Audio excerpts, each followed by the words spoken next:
আসসালামু আলাইকুম। এটা একটা 3 phase 380 star delta connection panel, main circuit breaker.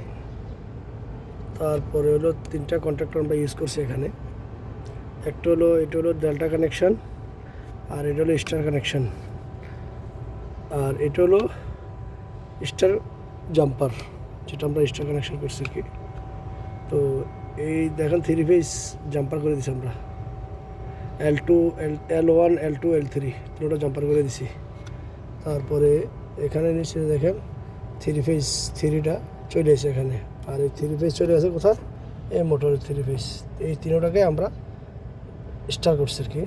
আর এটা হলো ডেল্টা, আর এটা ডাইরেক্ট মেইন কন্ট্রাক্টরে ওভারলোড রিলে। এটা কিন্তু ওভারলোড রিলে, এই ওভারলোড রিলে থেকে চলে আসছিলো এই ডেল্টা কানেকশন ডাইরেক্ট মোটরে, আর এটা স্টার কানেকশন।